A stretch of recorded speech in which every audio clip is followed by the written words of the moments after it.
The ramen.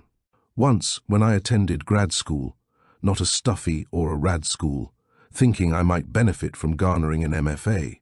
At a good school, not a bad school, not a happy or a sad school, just the best one to be had school, neither close nor far away, not so close that parents visit, close enough to get away back home to ease the grad grind fray.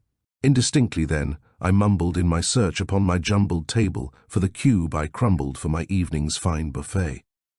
Sullenly, I heated water, knowing it would get no hotter than a homely farmer's daughter, son or daughter then, for they who ruin clever metaphors with their insistence only they determine what is fun or play. Where was I?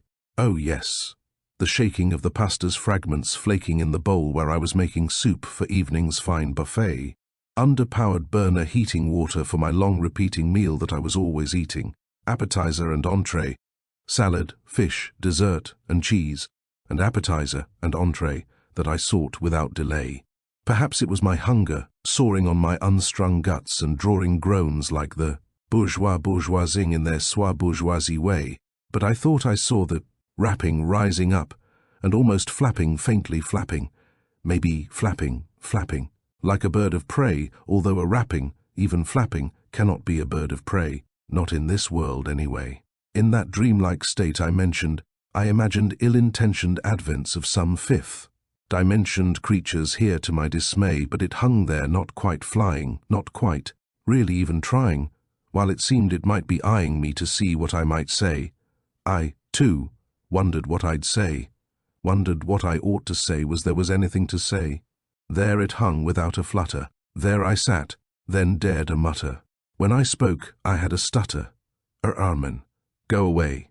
Like the bag in American Beauty there, it hung as if on duty, playing at some wrapping duty, hanging. There like Santa's sleigh without the reindeer, yes, but just as ludicrous as Santa's sleigh, hanging in the air that way. All that I could see of writing in that dim and dismal lighting, as I squinted for a sighting of a clue to what might stay. Afloat before me in uncommon quietude, like any Brahmin sneering at my bowl of ramen cooling in its bowl of clay. As my stomach growled again, requesting what was in that clay, was manufactured in Taipei.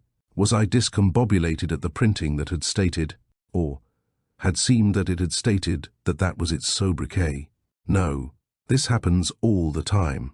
It happens as I doze to rhyme. It isn't any sort of crime. It just is how I work and play. To search and sometimes find the mind most working when it's most at play, with manufactured in Taipei. Thus that ramen wrapping floating, nomenclature clearly quoting so mundane a name connoting all the fabulating fey. That one phrase that then I muttered broke the spell, and down it fluttered.